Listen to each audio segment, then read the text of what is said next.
जय हिंद। देखिए, घने बादलों के बीच जहाज खुद को कैसे बचाता है। बहुत ज्यादा घने बादलों से अगर जहाज जाएगा तो उसमें टर्बुलेंस यानी कंपन झटका पैदा होगा, जिससे कि उसका स्ट्रक्चर फेल्योर भी हो सकता है और यात्रियों को बहुत ज्यादा डिस्टरबेंस भी हो सकता है। इसे बचने के लिए इसके आगे वाले हिस्से में रडार लगा होता है, वेदर रडार कहते हैं इसे। ये जो अंदर वाला हिस्सा देख रहे हैं ये है आपका वेदर रडार। वेदर रडार जो होता है ये कई डायरेक्शन में घूम सकता है, पायलट इसे कंट्रोल कर सकता है, आगे पीछे ऊपर नीचे घुमा सकता है। ये रेडियो वेव को ट्रांसमिट करता है और जब वो वेव टकरा के आती है तो उसे रिसीव करता है, इसलिए इसे ट्रांस रिसीवर के नाम से भी जाना जाता है। इसे एरोडायनेमिकल शेप में ऐसे बंद किया जाता है जिसे हम लोग रेडॉम कहते हैं। ये इसका रेडॉम है। तो ये रेडॉम एरिया होता है। रेडॉम को हम लोग बहुत मजबूत बनाते हैं क्योंकि जहाज के आगे का पहला झटका ये रेडॉम ही बर्दाश्त करता है। इसे कंपोजिट मटेरियल से बनाया जाता है 6-7 लेयर से, ताकि ये मजबूत भी रहे और जब इसे ढका जाए तो इसके अंदर से रेडियो वेव चली जाए और वापस आ भी जाए, लेकिन हवाओं को ये अंदर आने नहीं देता है, वेव को आने जाने देता है यहाँ पे, जिस वजह से ये रेडॉम काफी जरूरी होता है। ये रेडॉम को मजबूत भी बनाना होता है। देखिए, इसका थूथूर कूच लिया किसी पक्षी से टकरा के यहाँ पर, तो ये रेडॉम मजबूत भी बनाना होता है, नहीं तो ये झटका लगेगा तो ये पहले यही झटके को ये देखता है। तो ये रेडॉम वेव को आने और जाने देता है। इस अपने आगे वाले वेव से ये रेडॉम से वेव को छोड़ता है। जब ये वेव जाती है, बादलों से टकरा के आती है, तो ये पता लगाता है कि आगे का मौसम कैसा है। ये लगभग 30 से 40 किलोमीटर दूर आगे के एरिया को देख लेता है, 30 से 40 किलोमीटर के आगे के एरिया को अपने रेडियो वेव के थ्रू। और ये रेडियो वेव कहाँ से निकलती है? इस रेडॉम सेक्शन से निकलती है। ये रेडॉम वेव को जाने देता है, लेकिन बाकी चीजों को इससे आगे से ये जाने नहीं देगा। जहाज का जो रडार होता है अपने रेडॉम अपने आगे के एरिया से बहुत ही हाई फ्रीक्वेंसी के रेडियो बीम्स को छोड़ता है। ये सुपर हाई फ्रीक्वेंसी SHF कहते हैं इसे शॉर्टकट में। ये लगभग 5 गीगाहर्ट्ज का होता है, बहुत ज्यादा इसकी फ्रीक्वेंसी होती है। और ये रिफ्लेक्शन यानी टकरा के वापस आना, जिसे इको या पराध्वनि के सिद्धांत पे कहते हैं। ये वेव जाती है और टकरा के वापस आती है, उसी को हम इको या आपका रिफ्लेक्शन कहते हैं। ये वाटर ड्रॉपलेट, बादलों में जो पानी के बूंद होते हैं, ये उसी से टकरा के वापस आती है। ये कभी भी बादलों से टकरा के वापस नहीं आएगी। तो जो अगर बादल में पानी है, इसका मतलब है कि वो बादल हैवी होगा और वही झटका उत्पन्न करेगा। ज्यादा पानी है तो ज्यादा किरणें टकरा के आएंगी, कम पानी है तो कम किरणें टकरा के आएंगी। इन वेव को पायलट कंट्रोल कर सकता है। वो नीचे ऊपर करके रेडाम से एरिया से ये स्कैन कर लेता है कि किधर का एरिया है सेफ है उड़ने के लिए और किधर का एरिया सेफ नहीं है उड़ने के लिए। और इस आधार पर रडार में का जो रिफ्लेक्शन होता है वो स्क्रीन पर दिखाया जाता है। दोनों पायलट के लिए नेविगेशन डिस्प्ले होता है, पायलट और फर्स्ट ऑफिसर के लिए। नेविगेशन डिस्प्ले पे ही रास्ता तय होता है कि इन्हें कितने डिग्री के एंगल पे जाना है, जिसे हम लोग टेक्निकल भाषा में हेडिंग कहते हैं। किस हेडिंग पे जाना है। जैसे हम लोग ना रास्ता देखते हैं ना कि दाहिने से बाएं मुड़ जाना, तो ये जहाज के ऊपर दाहिने बाएं नहीं होता, वे पॉइंट होता है कि यहाँ से टच जाना है, फिर यहाँ से ऐसे घूमना है। ये रास्ता पहले से डिसाइड होता है वे पॉइंट पे। तो पायलट हमेशा इसी डिस्प्ले को देखता है, मेनली रास्ते को पता करने के लिए नेविगेशन डिस्प्ले पर। और आगे का मौसम कैसा है वो इसी नेविगेशन डिस्प्ले पे शो होता है।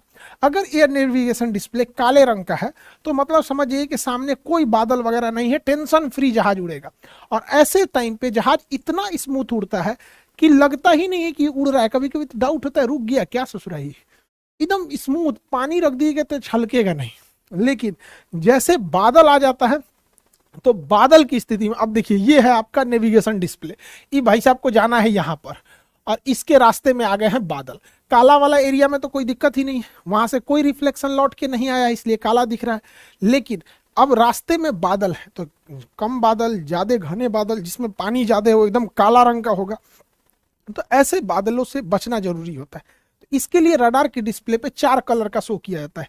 ग्रीन कलर ऐसे बादलों को बताता है जिससे कि बचना चाहिए, लेकिन ज्यादा दिक्कत नहीं होगा, हल्का हल्का हल्का झंझनाहट होगी, पैसेंजर्स को भी कोई दिक्कत नहीं आएगी। जो पहली बार चढ़ेगा वो कहेगा भाई सभी क्या करे, उतार दे रे भाई, अगली बार ना चढ़ेंगे।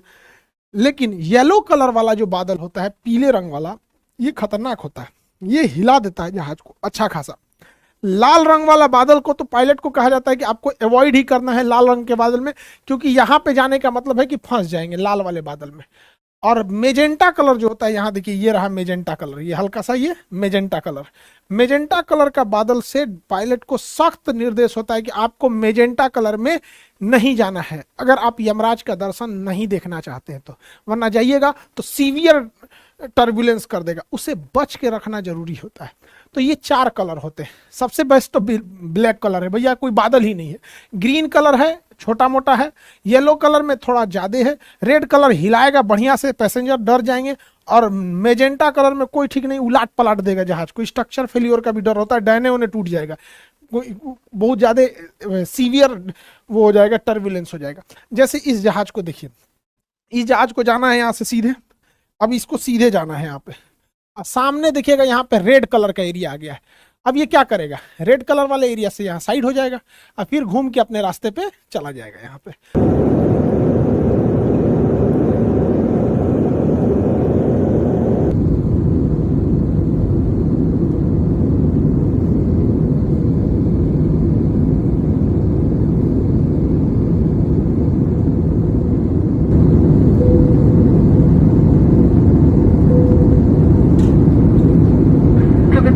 मौसम खराब होने के कारण कप्तान ने सीवर साइंस ऑन रखे हैं। आप सभी से निवेदन अपने स्थान पर ही बैठे रहें। सुरक्षा के लिए कुर्सी की पेटी बांधे रखिए। धन्यवाद। तो देखता है कहां से इसे ज्यादा बचाया जा सकता है। हालांकि ये तो सामने का एरिया दिख रहा है, अगर आप इसे देखेंगे, जैसे इसे सपोज कीजिए इसको यहां से यहां जाना है, तो सामने में तो बाप रे बाप मेजेंटा कलर है, जाने ले लेगा यहाँ पे। अब पायलट बकलोल थोड़ी है जो इधर से घुस के जाएगा, वो कहेगा भैया इधर मेजेंटा, हम इधर से निकल जाते हैं, इससे हम चले जाते हैं यहाँ पे, तो ऐसे घुमा के वो चला जाता है। हालांकि पायलट को 3 डायमेंशनल भी दिखता है, जैसे ये बादल है ना, तो ये ऊंचाई से भी दिखेगा। देखिए पायलट का ये जहाज है, मेजेंटा कलर ज्यादा ऊपर नहीं है, नीचे भर ही है, तो यहाँ पे पायलट 2 डिसीजन ले सकता है, या तो यहाँ से घुमा के चला जाएगा, या तो वो इसका क्रॉस सेक्शन एरिया देखेगा कि जहाज इसका यहाँ पर है और मेजेंटा कलर वाला बादल ऊंचाई पे है कि नीचाई पे है। अगर यहाँ देख रहे हैं तो आपको दिख रहा है कि मेजेंटा कलर और येलो ग्रीन रेड ये नीचे है, तो यहाँ से पायलट क्या करेगा ना, सीधे ले आके जहाज उतार कर इसे लेके चला जाएगा यहाँ पे। तो कोई जरूरी नहीं है कि बार बार मुड़ाना ही पड़े, ऐसा भी हो जाता है कि इसके सीधे लेके जाता है, हाइट बढ़ा लेता है।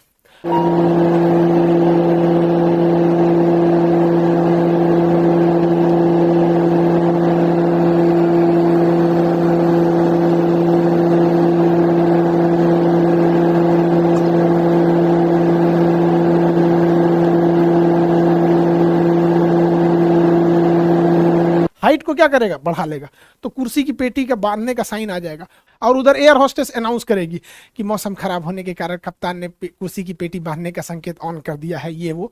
तो लोग कहते हैं बांध ले रहे भैया, दिक्कत हो रहा है। तो जब भी मौसम गड़बड़ाता है, आगे बादल दिखता है, तभी ये अनाउंसमेंट किया जाता है। तो आप इतना तो समझ में आ गया कि या सामने से ले जा सकते हैं या ऊपर नीचे भी कर सकते हैं। जैसे यहाँ पे आप देखिए, ये जहाज है और इसका ये रास्ता दिखा रहा है कि ऐसे जाना है सपोज।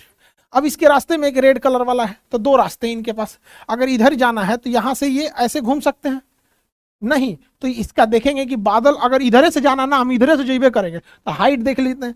तो यहाँ देखिए, यहाँ पे ये जहाज है और यहाँ पर देखिएगा तो ऊंचाई पर लाल वाला है, पीला वाला है और ग्रीन वाला है। तो यहाँ पे पायलट क्या करेगा ना, नीचे से निकाल देगा फिर ऊपर। तो हो सकता है ये बादलों के कभी ऊपर से निकालता है, कभी नीचे से निकालता है, कभी दाहिने से, कभी बाएं से। ये सारा चीज रडार के मदद से ही होता है, अन्यथा बहुत दिक्कत हो जाता। पहले साइंस उतना डेवलप नहीं था, तो बहुत ज्यादा विमान दुर्घटनाएं होती थी। जैसे ये रडार देखिए, ये जहाज है, इसको जाना है यहाँ से, सामने है मेजेंटा कलर, भाई साहब इधर से जाना महा बेवकूफी हो जाएगा, इधर से जाएंगे तो उतना ठीक नहीं है। ये रास्ता ठीक लग रहा है यहाँ पर, लेकिन आप अगर ध्यान दीजिएगा तो यहाँ कुछ ऐसे ऐसे पॉइंट्स आपको दिखाई देंगे ऐसे। तो ये दिखाता है कि ये वाला मौसम इधर भी शिफ्ट हो रहा है, इसलिए इस उम्मीद में मत रहिएगा कि यहाँ हमेशा खाली रहेगा। हो सकता है पहुंचते पहुंचते यहाँ का भी बादल खराब ही हो जाए, मौसम खराब हो जाए। इसलिए पायलट देखेगा भैया इससे तो अच्छा ही है ना, यहाँ से निकालो, नहीं तो हाइट देखो, या तो ऊपर से लेके चले जाओ या तो नीचे से लेके चले जाओ। तो इससे पायलट बचा के जहाज को ले जाता है ताकि सीवियर टर्बुलेंस ना हो। कभी कभी जहाजों में इतना भयानक टर्बुलेंस होता है। एक बार हम लोग खाना खा रहे थे, ऐसा तेज मारा खाना गिर गया यहाँ पर, जो लोग तो पहली बार चढ़ते हैं उनको हैवी सीवियर टर्बुलेंस हो गया इस टाइप का, खाना छिटा जाता है, पूरा गिर जाते हैं लोग। एयर होस्टेस का देखिए बेचारे का, इसको एयर होस्टेस लोग हर परिस्थिति में बेचारी मुस्कुराते रहती हैं सब, इनकी ट्रेनिंग ऐसी होती है। इन लोग को भी जीवन है, लेकिन इनका बेचारे देखिए इसका माथा वाथा फूट गया, क्योंकि ना ये लोग हमेशा खाना पीना कुछ देते रहते हैं। और बाई द वे टर्बुलेंस भयानक हुआ तो इनको चोट लगने की संभावना ज्यादा रहती है, क्योंकि ये लोग तो सर्व करती रहती है खाना वगैरह, बाकी लोग तो कुर्सी की पेटी बांधे रहते हैं। तो पायलट बचाने की कोशिश करता है, लेकिन कभी कभी अचानक मौसम हो जाता है। मौसम का क्या कहना है? जहाज का जो पायलट होता है वो इस रडार को चेंज कर सकता है, इसकी डिग्री को घुमा सकता है ऊपर नीचे दाहिने बाएं। अगर बात करेंगे ये कितना ऊपर नीचे घूम सकता है, तो 40 डिग्री ऊपर और 40 डिग्री नीचे ये जहाज को देख सकता है। मतलब बादल है या नहीं है, या फिर क्या चीज है, तो इस हिसाब से वो देख सकता है 40 डिग्री ऊपर और 40 डिग्री नीचे। ऊपर और नीचे जहाज को बहुत ज्यादा और बहुत नीचे अचानक नहीं आना होता है। लेकिन अगर दाहिने और बाएं की बात करेंगे तो 180 डिग्री देख सकता है, दाहिने बाएं की बात करेंगे तो 180 डिग्री। तो यानी पायलट का जो रडार होता है ये वाला, इसके पास अंदर कमांड होता है, वहां से उसको चेंज कर सकता है डिग्री इसका। तो यहां से अगर दाहिने बाएं देखेंगे तो ये 180 डिग्री देख सकता है दाहिने से बाएं तक, और ऊपर से नीचे 40 डिग्री ऊपर 40 डिग्री नीचे, यानी टोटल 80 डिग्री ऊपर नीचे देख सकता है और 180 डिग्री दाहिने बाएं देख सकता है। पायलट के हाथ में इसका कमांड होता है। ये इतना सुपर हाई फ्रीक्वेंसी देता है लगभग 5 गीगाहर्ट्ज के पास, कि अगर जहाज जो रनवे पे खड़ी है और यहीं पे इसका रडार को ऑन कर दिया जाए तो रनवे के आगे अगर कोई शहर है, बिल्डिंग है, तो इससे जब ये टकरा के आएगी तो इतना तेज इसकी फ्रीक्वेंसी रहती है कि इससे टकरा के आएगी और यहाँ पे तो इसका स्क्रीन खराब हो जाएगा। यहाँ पे रडार का जो सेंसिटिविटी होती है खराब हो जाती है, इसलिए उसे निर्देश होता है कि अगर सामने बिल्डिंग खड़ी हो तो आपको ऑन नहीं करना है, पहले उड़ जाना है थोड़ा सा, उसके बाद रडार को ऑन करना है। नेविगेशन रडार ठीक रहेगा, लेकिन ये वाला रडार जो होता है मौसम वाला, उसको बंद रखना है। साथ में कभी कभी क्या होता है ना, रनवे पे होल्डिंग करने के लिए होता है, मतलब यहाँ पे लाइन अप कर देता है यहाँ पर, तो एक जहाज ये खड़ी है, एक ये जा रही है रनवे पे, इस टाइम पे भी रडार को ऑफ करने का आदेश दिया जाता है, वरना इतना तेज सिग्नल इस पे टकराएगा, वापस जाएगा तो इसका रडार खराब हो सकता है। जहाज के अगले हिस्सा को हम रेडॉम कहते हैं, इसे बचा के रखना बहुत जरूरी है। अब इसमें बचाने में एक दिक्कत आ जाती है, ससुरा बिजली उजली तड़कने लगता है, अगवे थुथुरे पे बिजलियां गिर जाएगा, तो बिजली गिरेगा ना तो इसमें जो वेव होता है वो डिस्टर्ब हो जाएगा, तो हो सकता है कि पायलट को नेविगेशन में दिक्कत हो, इसलिए स्टैटिक डिस्चार्ज लगाया जाता है। विंग्स पे देखिएगा यहाँ पे तो इस तरह से रॉड निकले रहते हैं, छोटे छोटे ये रॉड। बिजली जो होता है वो करंट होता है, इलेक्ट्रॉन। तो जब कहीं भी आप घर्षण करते हैं, फ्रिक्शन करते हैं, तो उसमें बहुत सारे इलेक्ट्रॉन जमा हो जाते हैं। उसी तरह जहाज इतनी तेजी से उड़ता है कि उसमें बहुत सारे इलेक्ट्रॉन जमा हो जाते हैं, और इलेक्ट्रॉन इलेक्ट्रिसिटी हमेशा कॉर्नर के एरिया में भागती है, तो इसलिए इसके कॉर्नर के एरिया में हाई मेटल के एरिया को ये लगा देते हैं, ताकि यहाँ पे इलेक्ट्रॉन आए और ये इलेक्ट्रॉन बाहर गिर जाए, ये इलेक्ट्रॉन उड़ते जहाज से बाहर गिर जाए, तो इसलिए इसे स्टैटिक डिस्चार्ज कहते हैं। स्टैटिक डिस्चार्ज बहुत जरूरी है, कभी कभी पायलट के अगवे ऐसे बिजली तड़कने लगता है, बेचारा दिक्कत हो जाता है स्टैटिक डिस्चार्ज से बचाने के लिए। तो रेडॉम को स्टैटिक डिस्चार्ज, आगे तो इसे रॉड नहीं लगा सकते, तो ऐसे ऐसे ये उभार देते हैं। ये स्टैटिक डिस्चार्ज होता है कि अगर आगे कहीं पे भी बिजली तड़के ना तड़के, इतना स्पीड से जहाज उड़ता है कि आगे में जो इलेक्ट्रॉन जमा हो जाते हैं वो अगर इसके थुथुरे पे ऐसे इलेक्ट्रॉन जमा हो जाएंगे तो इसके रडार में दिक्कत हो जाएगा, तो रडार में दिक्कत हो जाएगा तो रडार में क्लियर नहीं समझ में आएगा। इसलिए ये जो ऐसे उभरा वाला हिस्सा है ये इस इलेक्ट्रॉन को पीछे की ओर भेज देता है, और जैसे पीछे बॉडी पे जाता है तो स्टैटिक डिस्चार्ज इसको हवा में गिरा देता है। हवाई जहाज जब भी एयरपोर्ट पे उतरती है तो इतनी हाई स्पीड से उतरी रहती है कि उसके बॉडी पर इलेक्ट्रॉन्स भरे रहते हैं। करंट को ही इलेक्ट्रॉन कहते हैं, इलेक्ट्रॉन से बना है इलेक्ट्रिसिटी, तो electricity is nothing more but is the collection of electrons. तो जहाज इतनी तेजी से रगड़ खाते हुए जब रनवे पे आता है तो उसके बॉडी पर पूरे इलेक्ट्रॉन जमा होते हैं, इसलिए अगर हम छुएंगे तो हमें भी इलेक्ट्रिसिटी मार देगा। तो जरूरी है उस इलेक्ट्रॉन को हम जमीन में भेज दें, क्योंकि जमीन किसी भी इलेक्ट्रॉन को खींच लेती है। इसलिए जहां जहाज खड़ा होता है वहां पे एक पट्टी होती है, ग्राउंड पॉइंट बोला जाता है, स्टैटिक ग्राउंड पॉइंट, इसमें एक रॉड गया होता है अंदर यहाँ पे। तो जब भी जहाज आएगी तो उसमें एक मेटल रहेगा और उससे वायर से इसको जोड़ दिया जाता है। इसके ऊपर कवर लगाया रहता है ताकि इस तारवा को पकड़ने में कोई को करंट ना मारे, तो पहले इसमें ले जाता है, फंसाता है, और फिर इससे ले जाके जोड़ देता है। इससे जोड़ना बहुत जरूरी होता है, नहीं जोड़ेंगे अगर तो जैसे जहाज खुलेगा और कोई निकलेगा, कैसे हो हवाई सफर कैसा रहा, जहाजिया को छुएगा मारेगा, झनाक से उधिया जाएंगे, अगले दिन अखबार के फ्रंट पेपर पे आएंगे, स्टैटिक डिस्चार्ज के कारण आत्मा को शांति। पायलट के जो जहाज में वेदर रडार होता है उसका रेंज तो ज्यादा नहीं होता है, 30 से 40 किलोमीटर होता है। और कभी कभी ऐसा होता है ना कि पायलट को आगे का दिखता है कि थोड़ा सा बादल है, तो पायलट को लगता है अरे इस बादल से तो पार ही कर जाएंगे, उसके आगे भयानक बादल रहता है। तो उससे उसके लिए चाहिए बड़े साइज का वेदर रडार। और बड़े साइज का वेदर रडार जो डॉपलर रडार होता है ये जहाज में फिट नहीं हो सकता है, इसलिए इसे क्या किया जाता है, ग्राउंड पर एयरपोर्ट के आसपास में फिट कर दिया जाता है। तो ये बहुत बड़े एरिया को ये कवर कर लेता है। तो एटीसी भी बता देता है कि बउआ इस रास्ते से मत आओ, तुमको तनी सा दिखा रहा है कि 30 किलोमीटर गड़बड़ है, हमको दिखा रहा है कि पूरा 100 किलोमीटर गड़बड़ है, उलट जाओगे बबुआ, चल जाओ, लौट जाओ। इसलिए तो ये बड़े साइज का वेदर रडार होता है यहाँ पे। अब ये देखिए भारत के नक्शे पे चारों ओर से ये वेदर डॉपलर रडार लगाया गया है। अब यहाँ पर कुछ ये जहां अब यहाँ देखेंगे तो चक्रवात ज्यादा आते हैं उड़ीसा साइड में, तो इधर ना डॉपलर रडार का एरिया ज्यादा सघन बनाया गया है जगह जगह पे, कहीं कहीं भी खाली नहीं है। अब हम हर जगह थोड़ी बता सकते हैं वहां मिलिट्री रडार लगाया गया, तो देश की सुरक्षा का भी मामला ध्यान में रखा जाता है। ऐसा थोड़ी होता है कुछ भी बोल दो यहाँ से, तो जहाँ खाली जगह है वहां देश के दुश्मन लोग नहीं खुश होइएगा कि खाली जगह है घुस जाएंगे इधर से, मिलिट्री रडार है वहां पे और वो तो पूछबो नहीं करेगा, उधिया देगा आपको यहाँ पे। तो ये रडार का बहुत जरूरी होता है यहाँ पे। रडार से भी एक और भी चीज जरूरी होता है, जैसे देखिए पहाड़ी एरिया में, जैसे नेपाल में प्लेन दुर्घटना हुआ, वहां पर रडार में एक और समस्या क्या आती है, बादलों के पीछे पहाड़ छुपे होते हैं। जैसे ये बादल है, इसके पीछे पहाड़ है, तो इसको तो रडार से दिखेगा कि अरे भैया बादल है, चलो ना कोई दिक्कत नहीं। और कहीं जो ये जहाजिया लेके सीधे घुसा तो बादल के बाद सीधे बेचारा पहाड़ में टकरा जाएगा। तो इसके लिए इसमें ट्रैफिक कोलिजन को बचाने के लिए टकास सिस्टम को लगाया जाता है। टकास सिस्टम दो जहाजों को आपस में टकराने से रोकता है।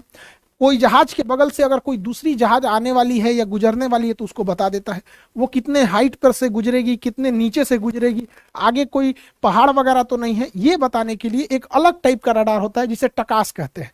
टकास के बारे में हम आपको नेक्स्ट क्लास में समझा देंगे। आई होप आप वेदर रडार, डॉपलर के सिग्नल इस सब को समझ गए होंगे। मिलेंगे नेक्स्ट क्लास में। जय हिंद।